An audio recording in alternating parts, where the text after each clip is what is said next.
Who wouldn't sit in the barber's chair and feel a shiver as a straight razor is held to the neck? Or take a mouthful of food and wonder just what is the origin of that mysterious meat? Sweeney Todd was known as the greatest mass murderer in the history of English crime stories. With the aid of an ingenious revolving chair and a throat-cutting razor, he is said to have butchered and robbed over 160 unsuspecting customers in his quaint barbershop on Fleet Street. His accomplice, Mrs. Lovett, would take the remains of his victims and turn them into delicious meat pies for sale in her shop nearby. The elements of cold-blooded murder and cannibalism have made this ghoulish tale legendary. But could it be true? Sweeney opened his shop in 1785, and we don't have any particular evidence as to when the first crime might have been committed, because in the early days he obviously disposed of the bodies quite simply. From my own research, I really do believe Sweeney Todd was a fictional character. I do not see a basis in fact. You're not quite sure if it's real or not, and which I think added to the allure of it. Is it true? Is it not true? Partially based in truth, conflicting stories. It is unlikely that anybody of the name of Sweeney Todd, the demon barber of Fleet Street, ever lived and behaved in the way the legend tells us. So it was for years, as the legend of the demon barber was passed on from generation to generation. People wrote off the grisly yarn as pure fiction. But most myths have a basis somewhere in truth, and the blood-curdling tale of Sweeney Todd is no different.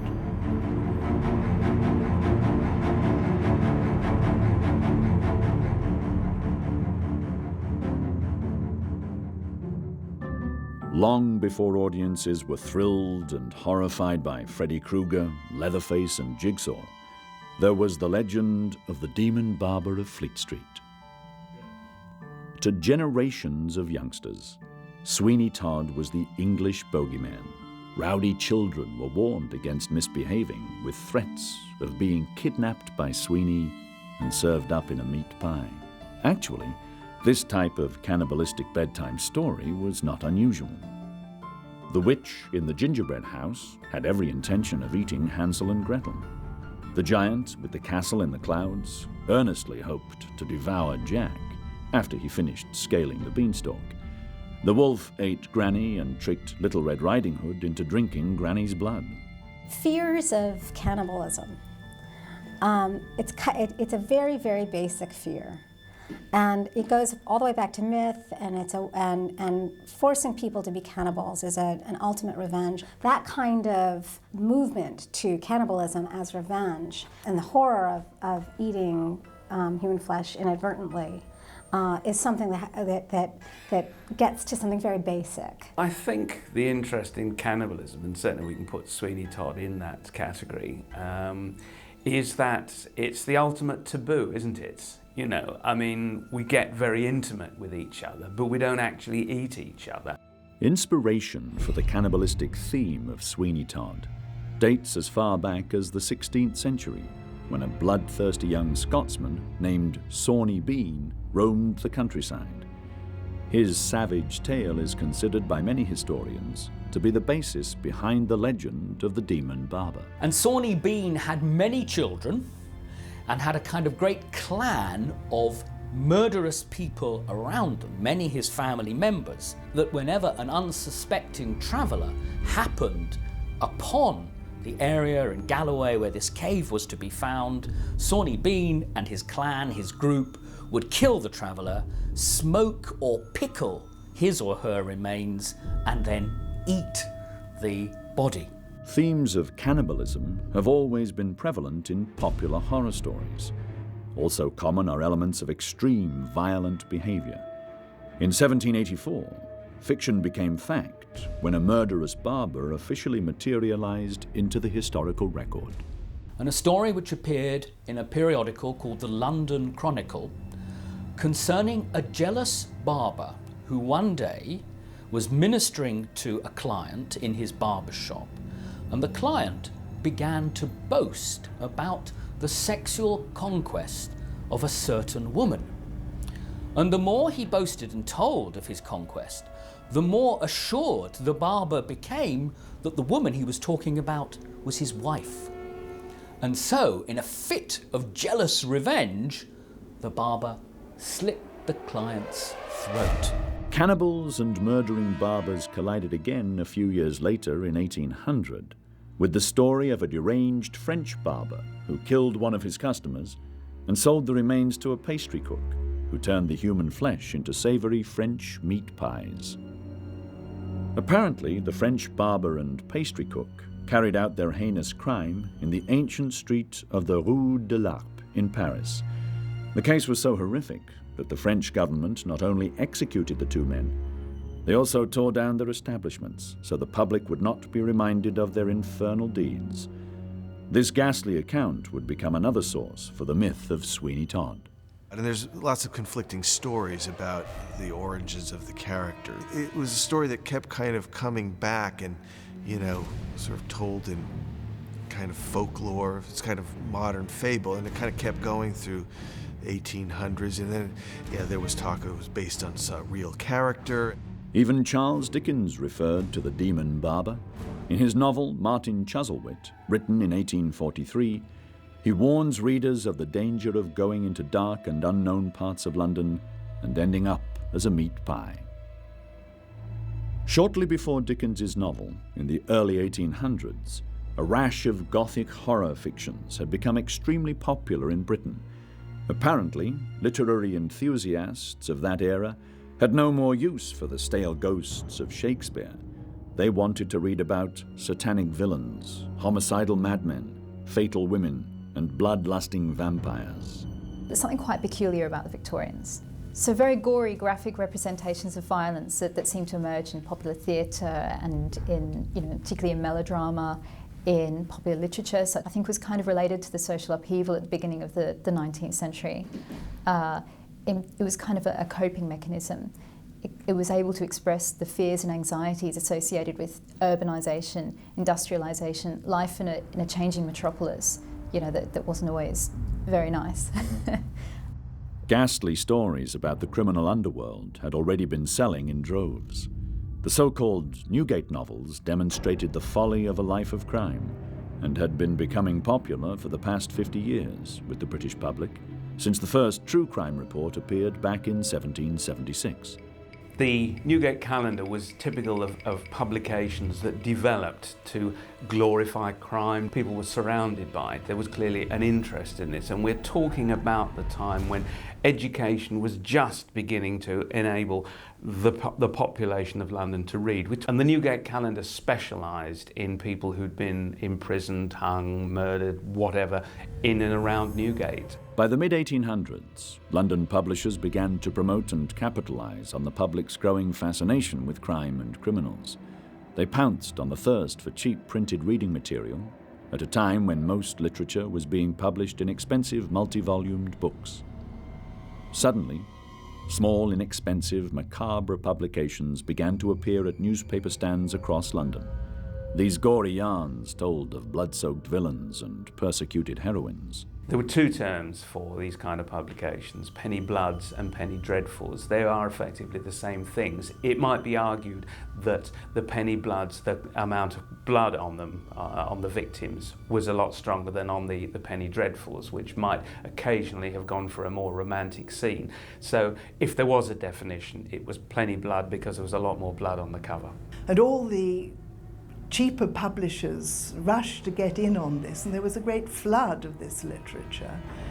And a mass of people were sort of writing it and trying to find subjects that would be popular, and they liked adventure stories and crime stories. And so they were stories that favoured the working classes and popular movements.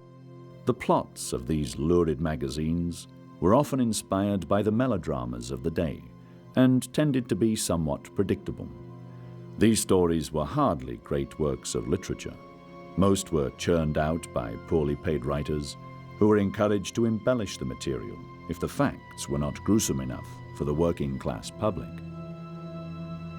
The fictionalized accounts of highwaymen and criminals were the most popular stories. Varney the Vampire, Dick Turpin, Spring Heel Jack, and the Blue Dwarf were just some of the strange characters featured in the Penny Bloods and Penny Dreadfuls. The character of Sweeney Todd exploded gruesomely into life in a penny dreadful called The People's Periodical, dated November 21st, 1846. He debuted in the story A String of Pearls, a romance. He is a genuine penny dreadful creation. The authors of Sweeney Todd tried hard to say that he was a real person, but I'm afraid I don't think he existed. There are no legal records of Todd at all, anywhere that anyone has yet been able to find. And so I think he was just a marvellous invention. And I think the first Sweeney Todd, as The String of Pearls, is a very creditable attempt to make the story believable. In this version, Sweeney Todd is indeed a barber, but he's out not for revenge, but to fleece his clients of their money and their possessions. And here too we get another element of the story, not just the razor applied to the throat, but the trapdoor into which the clients are flung and they go down into a cellar. And it's there that a certain Mrs. Lovett, a neighbour of Sweeney Todd's, then appears to cut up the bodies and turn them into meat pies. Who actually wrote The String of Pearls is a little bit of a mystery. Originally, literary historians put it down to one character, Thomas Becket Prest, but especially recently there has been debate about this, and they've suggested another writer who was also very prolific and produced many, many penny bloods called James Malcolm Rymer. The String of Pearls became insanely popular with the public and was quickly adapted into a dramatic performance that opened at the Britannia Theatre in 1847. Now this story, serialised in the London press, was sensational, much read, and within a matter of months it was turned into a stage play at a playhouse in Hoxton and was enormously successful. And it was a big hit. It attracted quite large audiences. People loved it. Sweeney Todd's a villain in melodrama. He's a dark character. He's quite black. You know, he would appear with certain features, so dark hair, for instance, and he immediately on the stage he'd be recognised as a villain. He's a great boogeyman. When he first appears, he's described as having a thick bush of hair, like a thick-set hedge, that he keeps his combs and scissors in. So the idea of a barber whose own hair is so unkempt is funny enough, but to imagine this guy running around with scissors and combs sticking out of this bush of a hair is pretty funny. As Sweeney Todd was reincarnated on British stages around the country, another serial killer broke into the headlines. Unlike Sweeney, this infamous murderer was not fictitious. You only have to say Jack the Ripper, and everybody knows what you're talking about. Now, with Sweeney Todd, again, he takes off. He is a figure of the pops. I mean, we don't have an image of Jack the Ripper. We've got certain descriptions of a man in his late 20s with a moustache. Whereas with Sweeney Todd, we have the woodcuts and we have the impressions on. We have this sort of almost Neanderthal man, you know, sort of square body, square hands, square feet, square head. Jack the Ripper's brutal serial murders only helped perpetuate the ghoulish tale of the demon barber. In fact, Sweeney's story continued to unnerve theatre audiences for the next century. Although Sweeney's legend placed his life in the middle of the 18th century, the most famous dramatizations of the story were set in the early to mid-19th century. It would be a popular actor who would eventually bridge the demon barber's fame from Victorian times to the modern era. Todd Slaughter earned his reputation as the master of melodrama. It was claimed that he played the part of Sweeney Todd well over 4,000 times on stage, in a career that spanned over 50 years. Slaughter's name became synonymous with Sweeney Todd's. In 1936, Slaughter performed his famous portrayal again in the film Sweeney Todd, the Demon Barber of Fleet Street.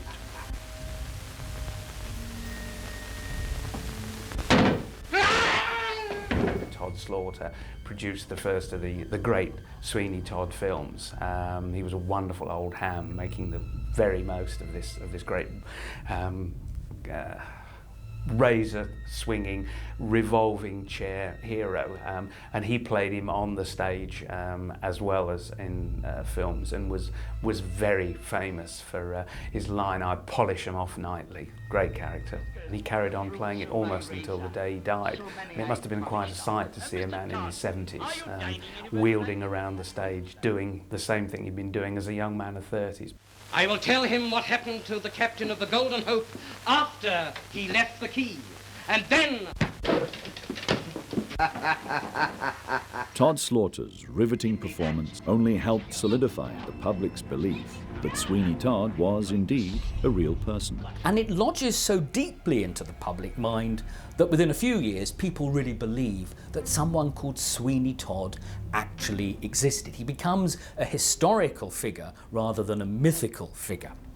So much so that rather like Sherlock Holmes, who it said lived at 200 Baker Street, we then get an address for Sweeney Todd the Demon Barber at 186 Fleet Street.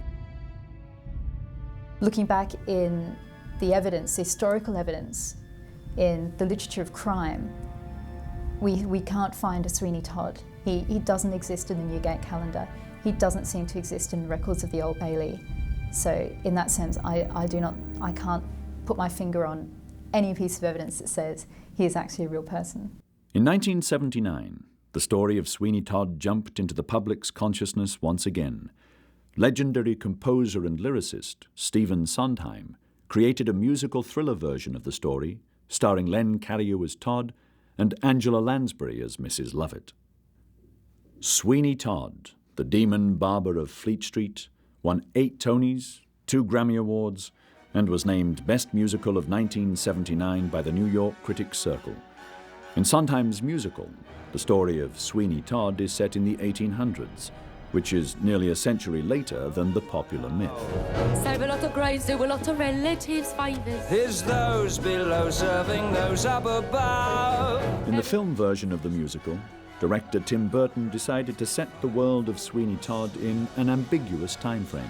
And it kind of goes back to sort of old horror movie stuff where we didn't really want to create, have a thing like London, 1853 or whatever, just to kind of keep it in the kind of fable London. It's Victorian. It sort of tried to make it sort of not too late, kind of in the middle where things were still developing, where there was, probably a little bit more crime. Again, more slightly expressionist kind of movie London, sort of horror movie London, and not, be so literal. Sweeney Todd's story has found fame far beyond that of almost any other real-life criminal.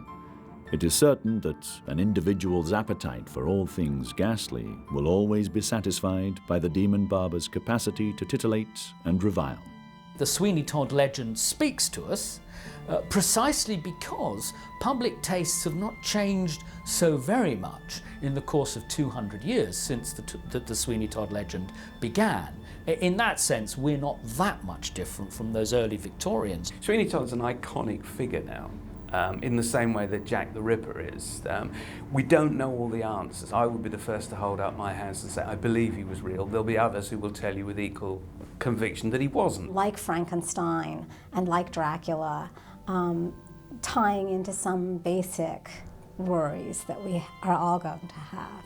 So I would say Sweeney Todd is not going away by any means. We're always going to have the Demon Barber of Fleet Street. 2 centuries on, it is unlikely that the truth and legend of Sweeney Todd will ever be sufficiently untangled. Whether he is real or not, the Demon Barber will continue to lurk in the deep recesses of our unconscious, the dark place in our mind, where we secretly enjoy the thought of being scared to death.